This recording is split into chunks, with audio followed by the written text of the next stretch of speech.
Real estate regulatory അതോറിറ്റിയെ സ്വാഗതം ചെയ്ത് flat ഉടമകൾ.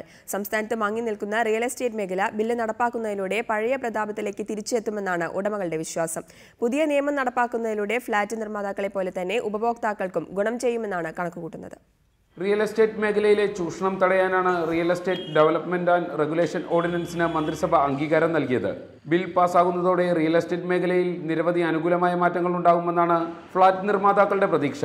ചില മോശം പ്രവണതകളെ തടയുന്നതിന് ഈ ബില്ല് വളരെ ഗുണകരമായിട്ട് സഹായകമാകും.